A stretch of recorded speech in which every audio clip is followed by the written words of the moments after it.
The air at Forward Operating Base Apex tasted of grit and regret.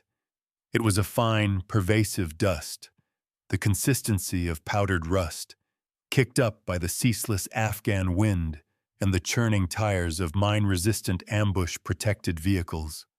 It coated the tongue, settled in the lungs, and worked its way into every sealed container, a constant, granular reminder of the hostile land upon which this small island of military order had been built.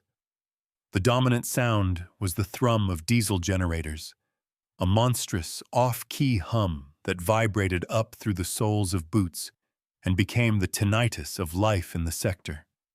It was the sound of manufactured survival, a constant battle against the encroaching silence of the desert.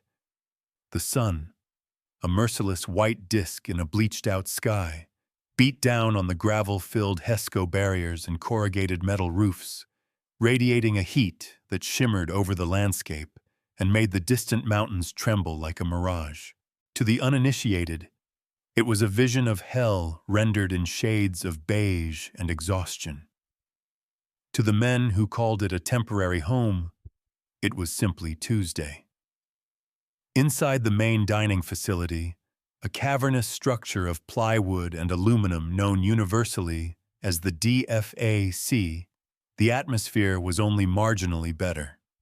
The air conditioning units, choked with the same ubiquitous dust, fought a losing war against the oppressive heat, managing only to stir the soupy air, thick with the smells of industrial-strength disinfectant, lukewarm chili mac, and the faint, sour aroma of stale beer that seemed to have impregnated the very wood of the tables from 1,000 Friday nights.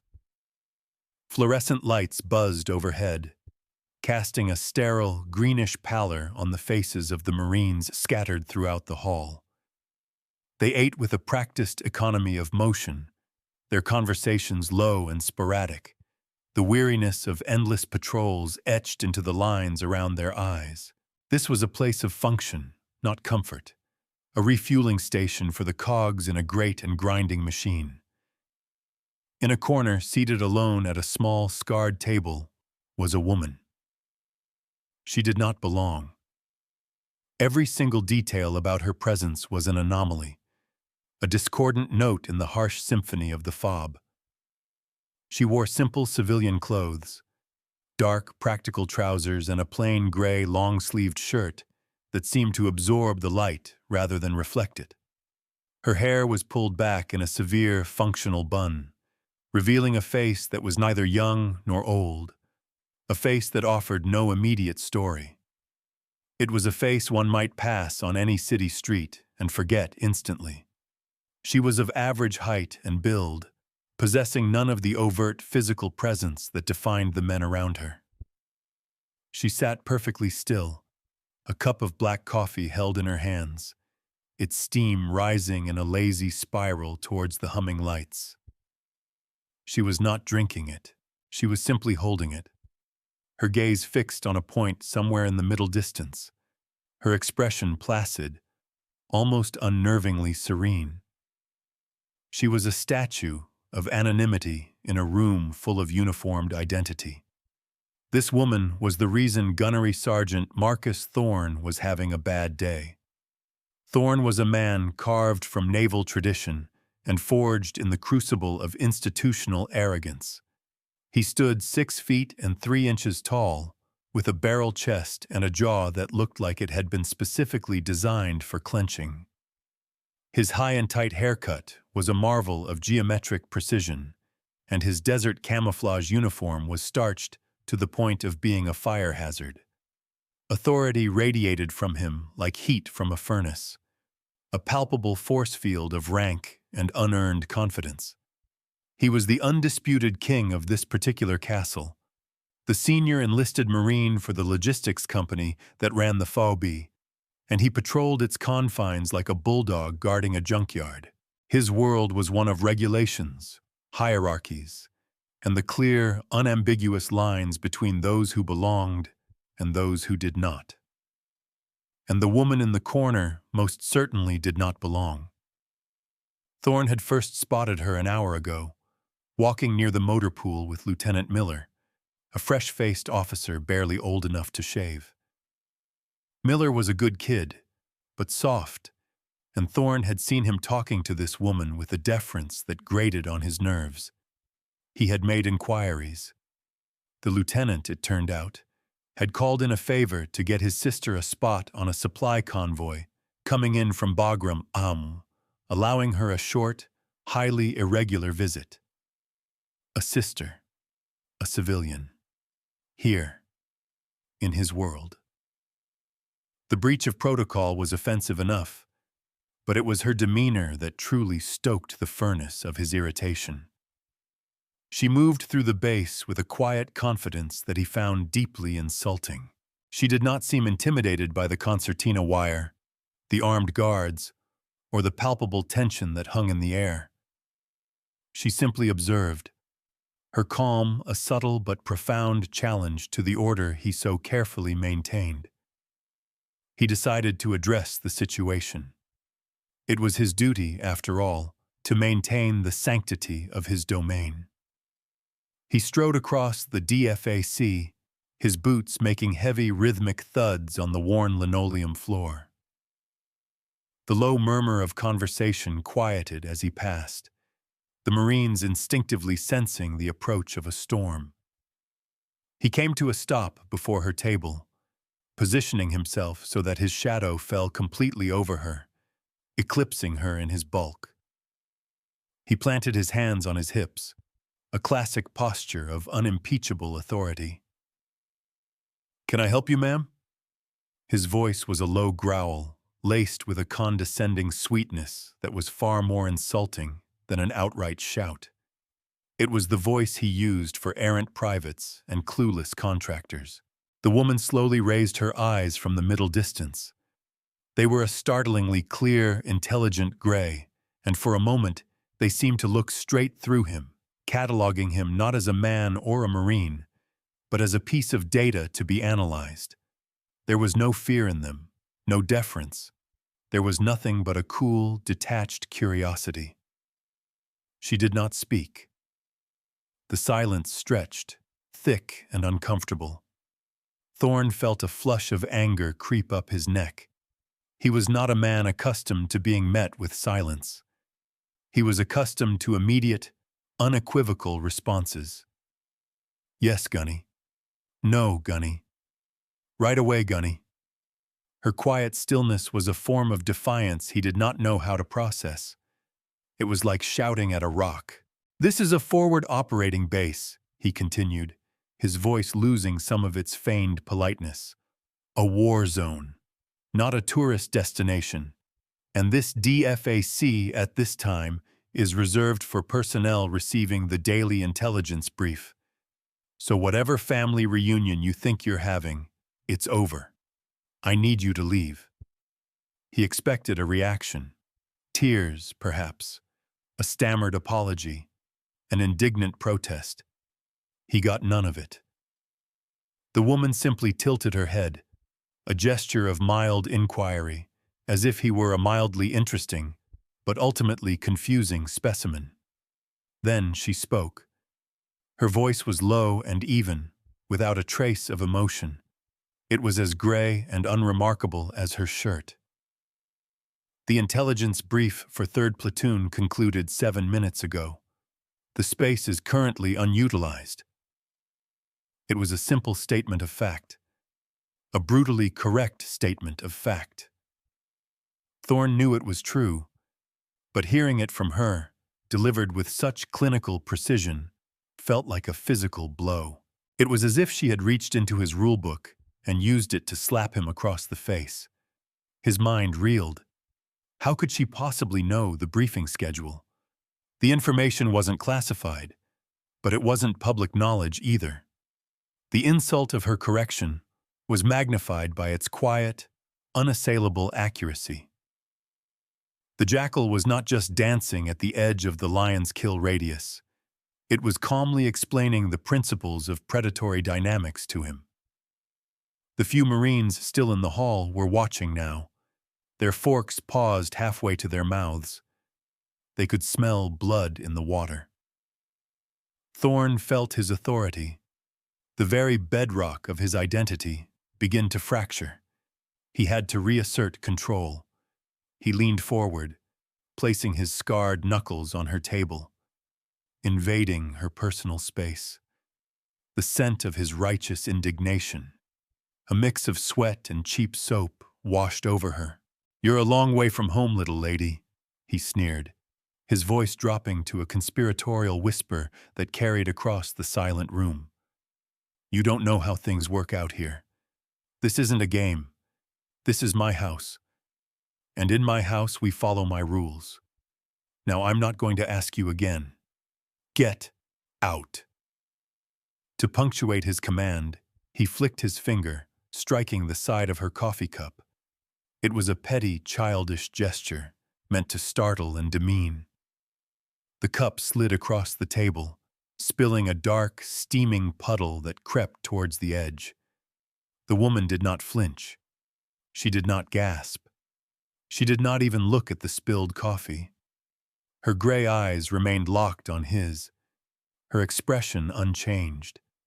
It was an unnatural calm, the stillness of a predator, not of prey.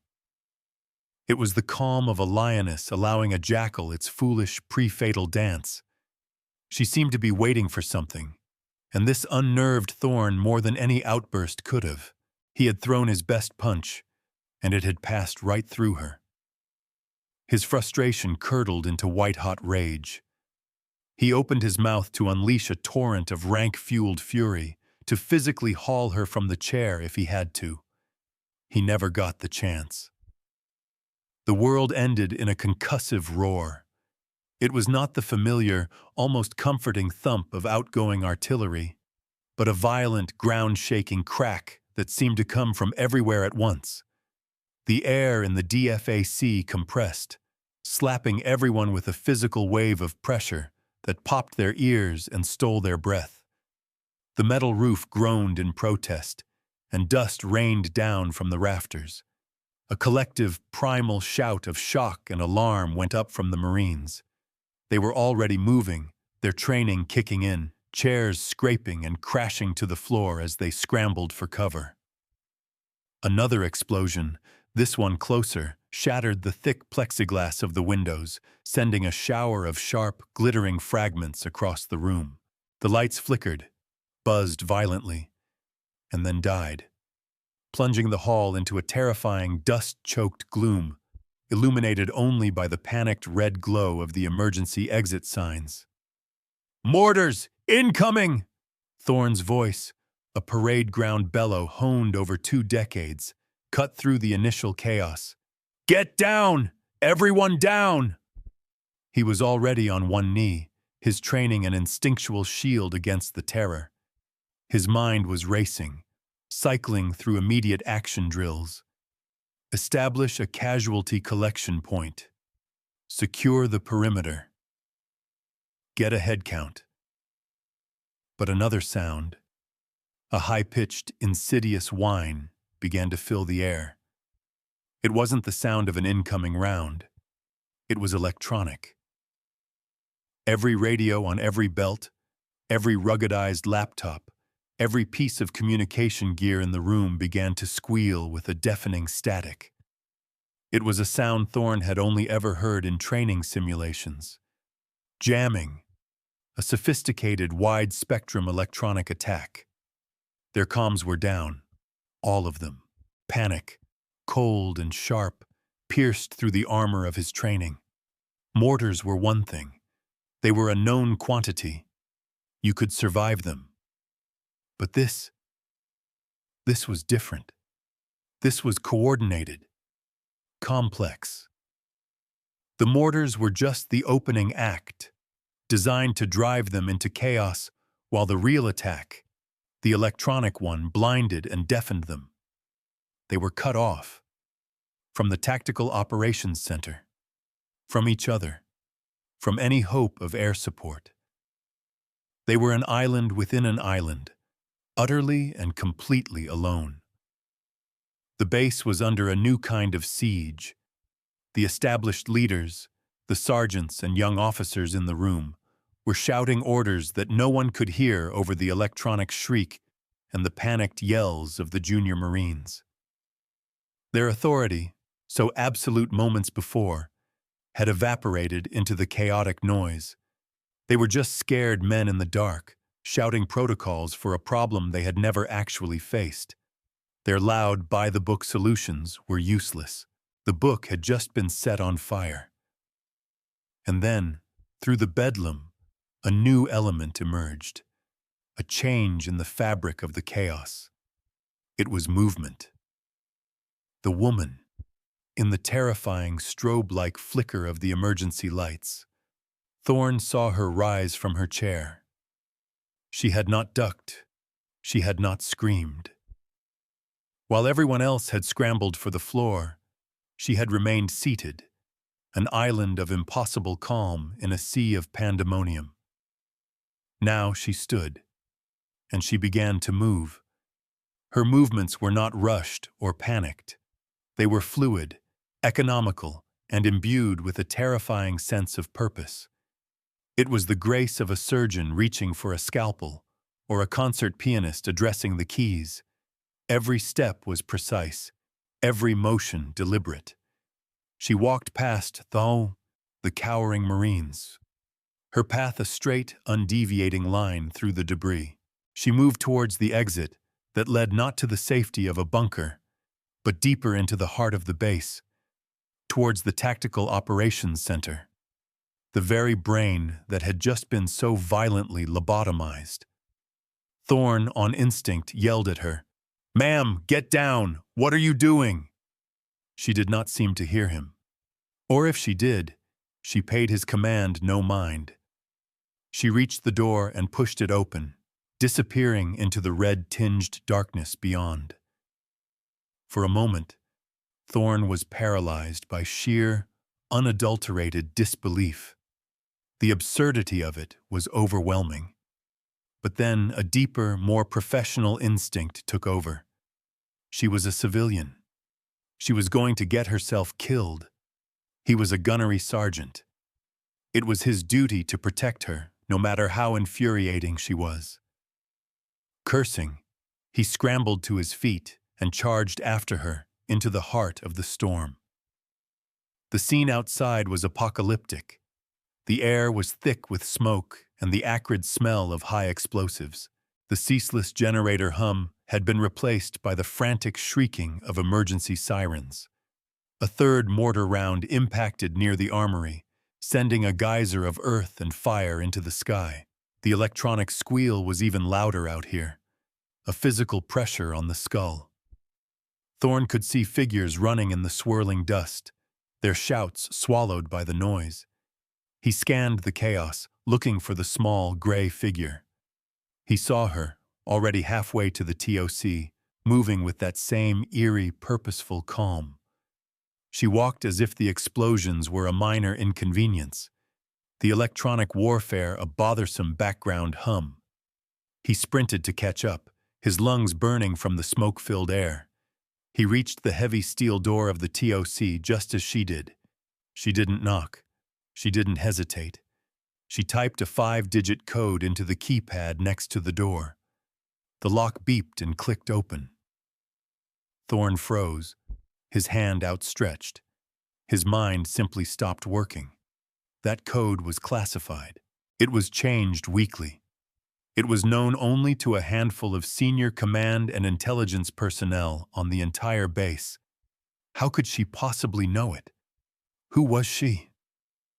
She slipped inside, and he followed, his brain rebooting from the system-critical error it had just experienced.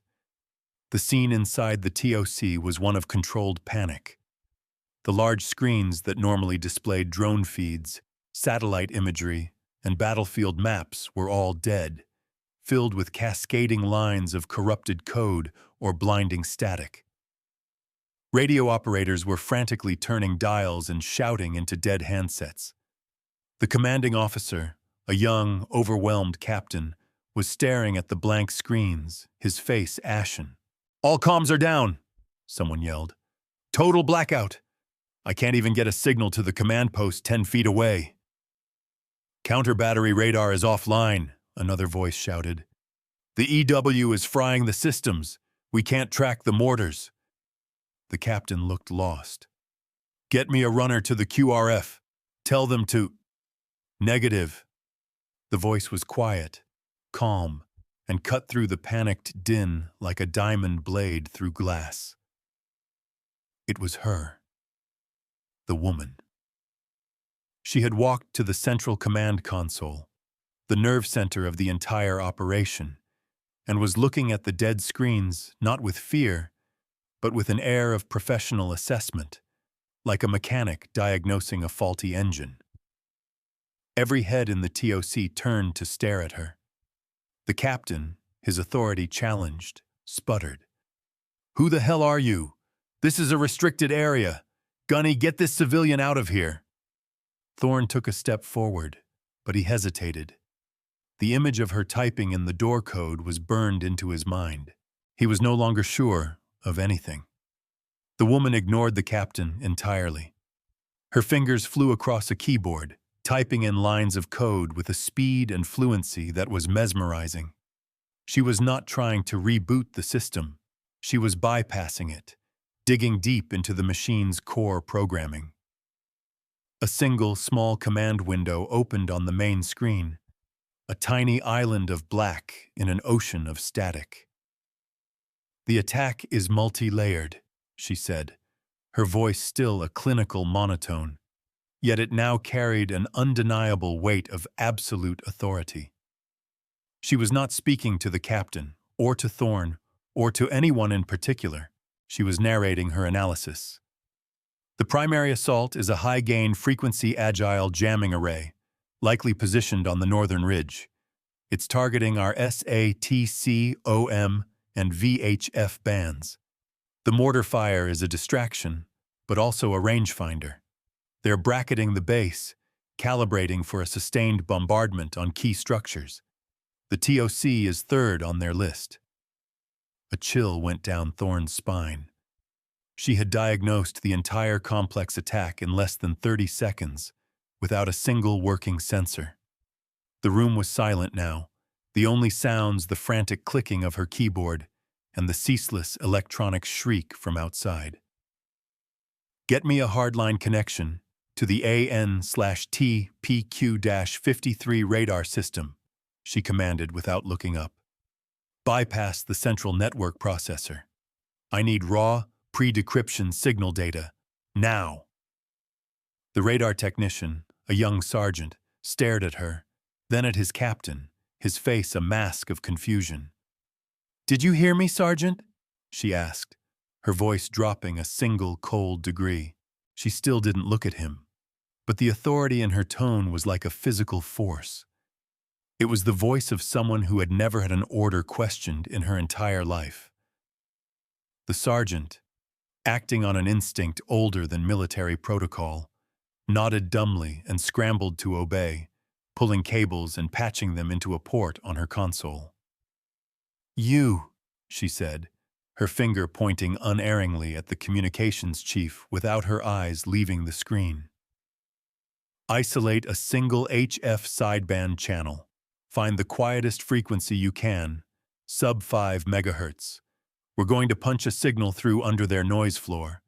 It will be slow, but it will be clean. She was no longer just a woman. She was a conductor, and the terrified, chaotic TOC was her orchestra.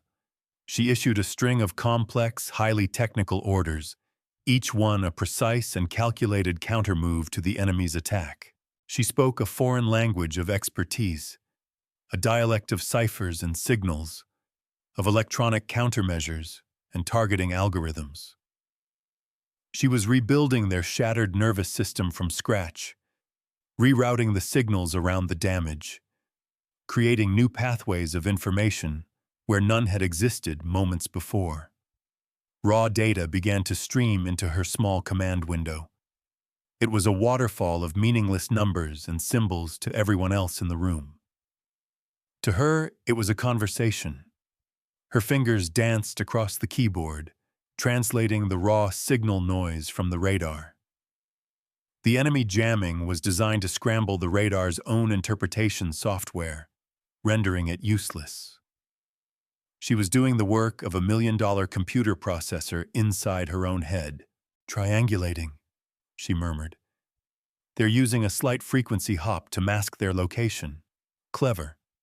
But they have a harmonic echo, a signal ghost. She typed another series of commands. Got it. A grid coordinate appeared on the screen, a single 10-digit number.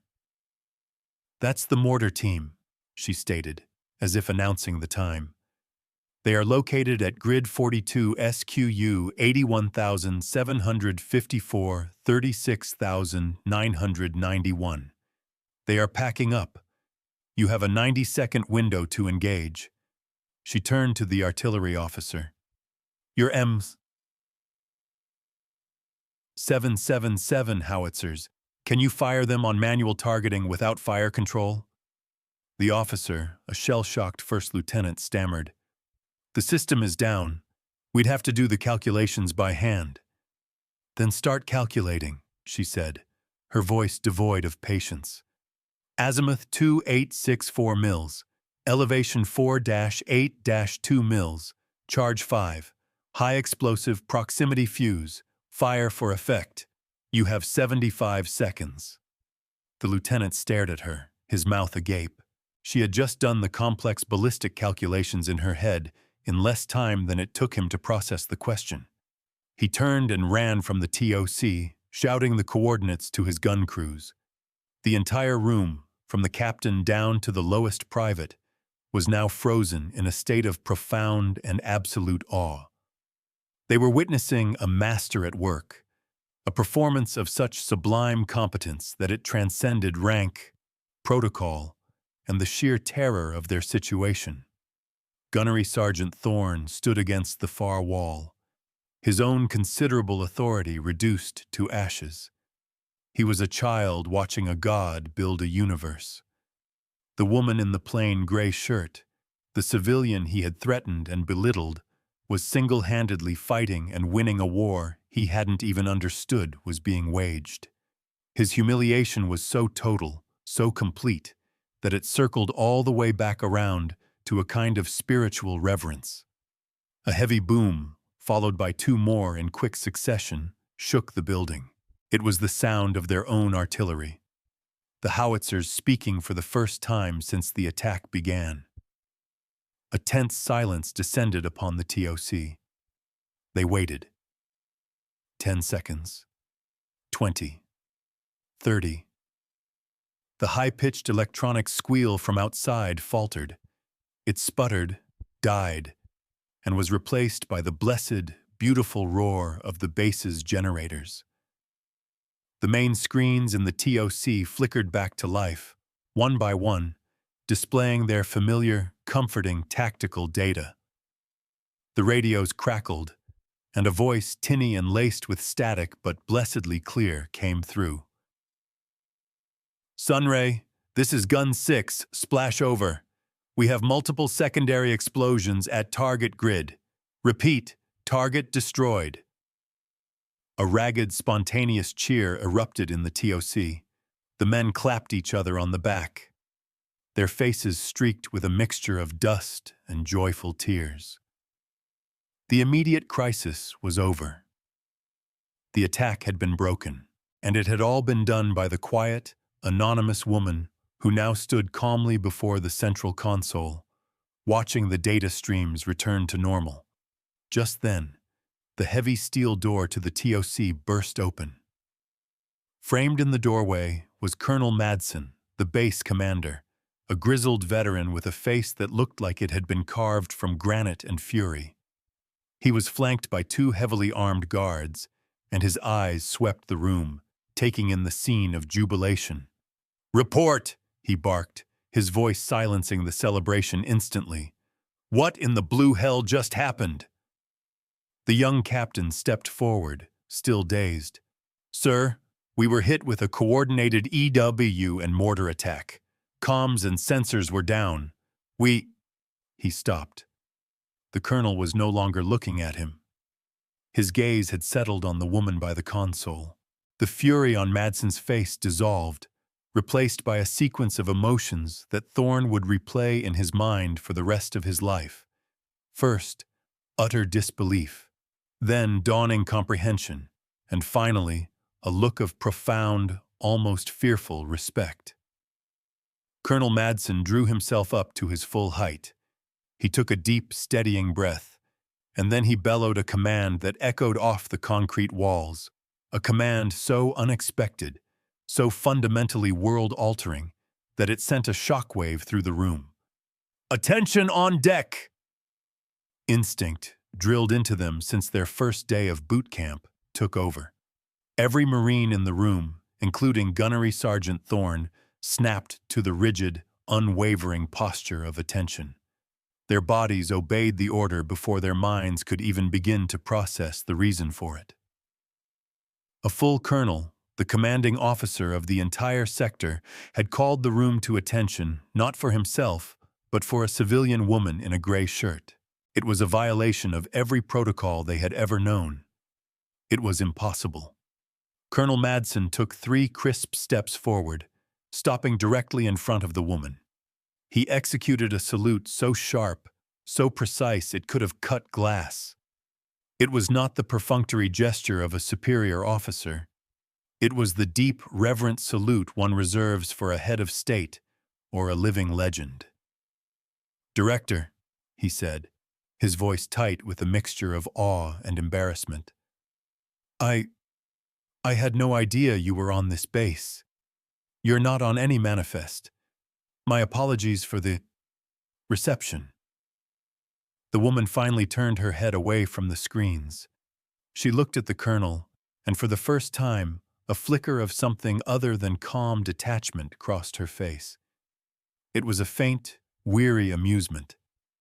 She gave him a small, almost imperceptible nod, a gesture that was somehow both a return of his salute and a dismissal of its necessity. "It was an unscheduled visit, Colonel," she said, her voice once again quiet and even. "I was visiting my brother. It seems my presence was fortuitous." Director. The title hung in the air, electric and heavy. It meant nothing and everything. The captain, the radio operators, the intelligence analysts, they all stared, their minds struggling to recalibrate their entire understanding of reality. But it was Gunnery Sergeant Thorne who felt the full weight of the revelation. It landed on him not like a bomb, but like an entire mountain. The narrator of this story could now step in and fill the silence, to list the achievements and the classified history that flowed behind that simple title, a litany of accomplishments that were the stuff of modern military fable. They could speak of Dr. Ilara Vance, the civilian head of the Joint Special Operations Command's ultra-secret asymmetric warfare directorate, a woman known to a handful of 4-star generals and cabinet secretaries only by her call sign, Oracle, the architect of the nation's entire cyber warfare defense strategy, the woman who had single-handedly dismantled terror networks from the shadows, who could wield algorithms and data streams like a weapon, who saw the digital battlefield with a clarity that was considered almost superhuman. She did not command soldiers. She commanded the very information that allowed them to fight. Her effective rank was not military. It was strategic, a level of authority so far above a gunnery sergeant that the comparison was meaningless. She was not a piece on the chessboard. She was the player. All of this information descended upon the room, unspoken but perfectly understood in the colonel's posture of rigid deference. Thorne felt the blood drain from his face. The little lady he had threatened, the tourist he had tried to eject, was one of the most powerful and important strategic assets in the entire United States military. His earlier actions, his condescending words, his flick of her coffee cup, replayed in his mind not as a simple mistake in judgment, but as a catastrophic, career-ending act of cosmic stupidity. He had not just been rude to a superior, he had been a dog barking at the moon. Dr. Vance's gray eyes, those same unnervingly calm eyes, slowly panned across the room and came to rest on him. He felt pinned by her gaze, a specimen under a microscope. She said nothing. She did not have to. The silence was his judgment.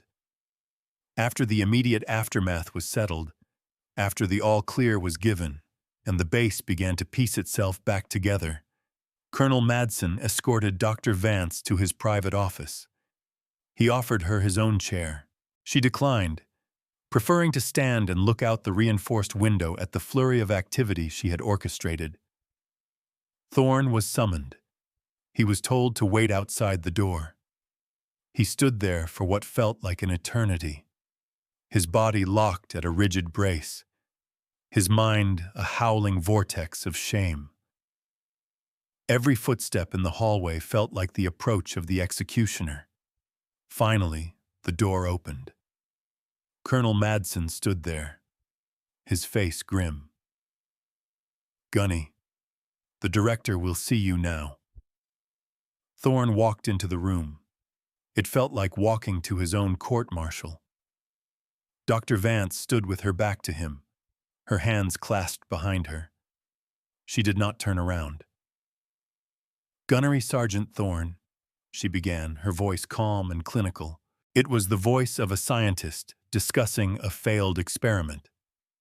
"Your actions in the DFAC prior to the attack constituted a critical failure in tactical assessment. You encountered an unknown variable in your operational environment, a person you did not recognize. Your response was not to gather intelligence, not to observe, not to clarify. Your response was to assume. You made an assessment based on superficial data points, my gender, my clothing, my lack of a uniform. You allowed your personal prejudice to dictate your tactical response." She turned around, and her eyes were cold, not with anger, but with a profound disappointment. "Your assumption was that I was a non-combatant, a liability. This assumption was incorrect, catastrophically so. In a different scenario, your miscalculation could have resulted in my death, or your own, or the failure of a critical mission. Your hubris is a security risk, Gunnery Sergeant. Your pride is a vulnerability that the enemy could, and will, exploit." Thorne could not speak. There was nothing to say. Every word was a perfectly sharpened blade of truth, dissecting him with surgical precision.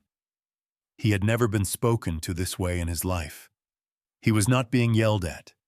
He was being deconstructed. Colonel Madsen cleared his throat. "Director Vance, I assure you, Gunnery Sergeant Thorne will face a full Article 15 hearing. His actions were inexcusable."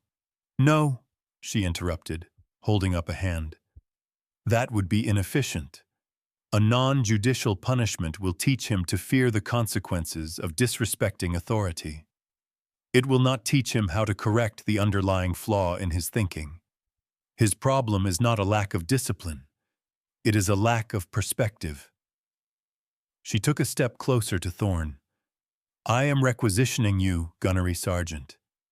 Effective immediately, you are assigned to my directorate on a temporary duty assignment for a period of 6 months.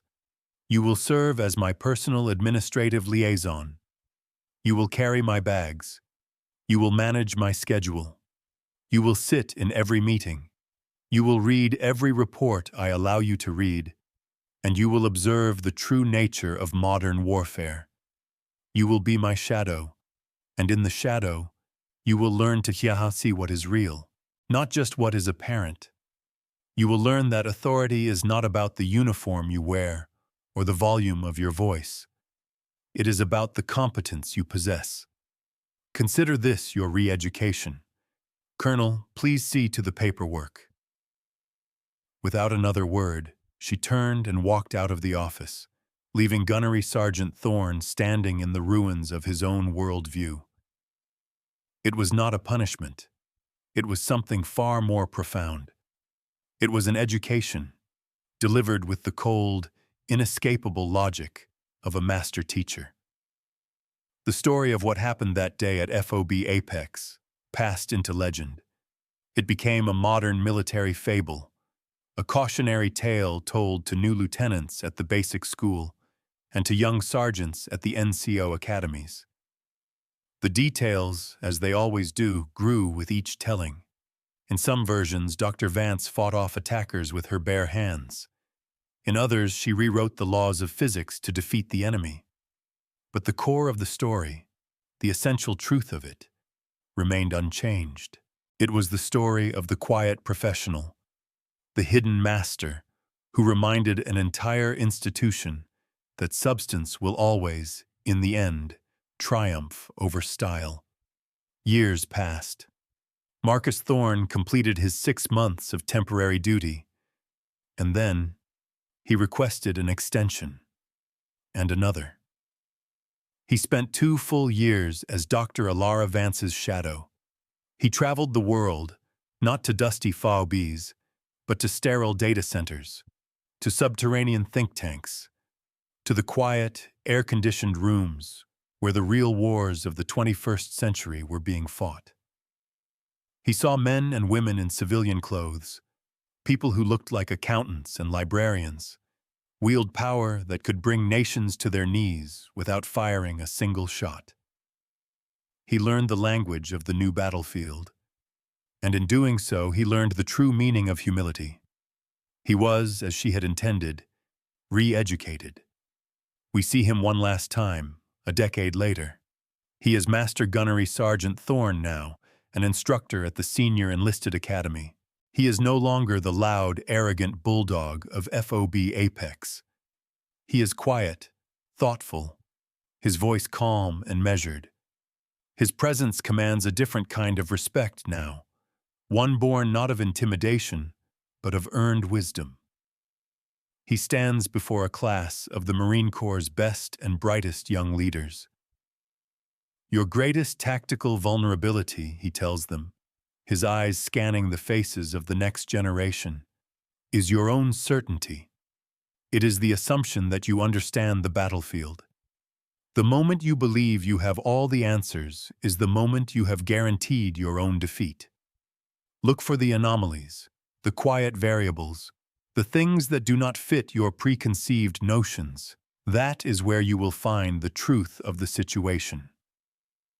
He taps a button, and a grainy, decade-old photograph appears on the screen behind him.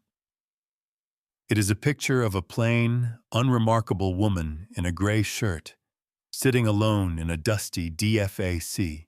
This woman, he says, his voice filled with a reverence that the students can feel in their bones, taught me the most important lesson of my career.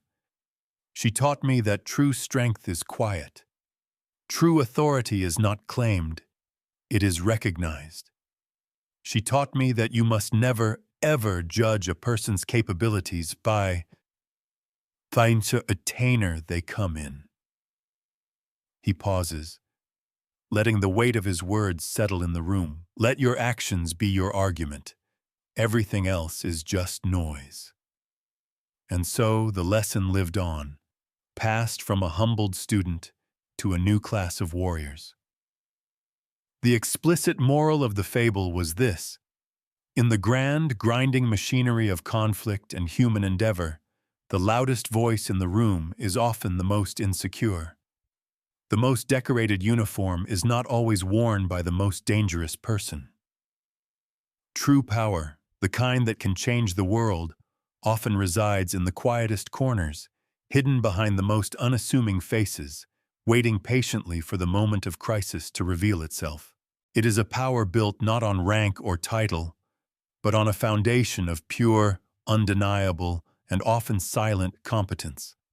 It is the understanding that the most effective weapon in any arsenal is a well-ordered mind, and that the greatest strength is the discipline to listen, to observe, and to know that you do not, in fact, know everything.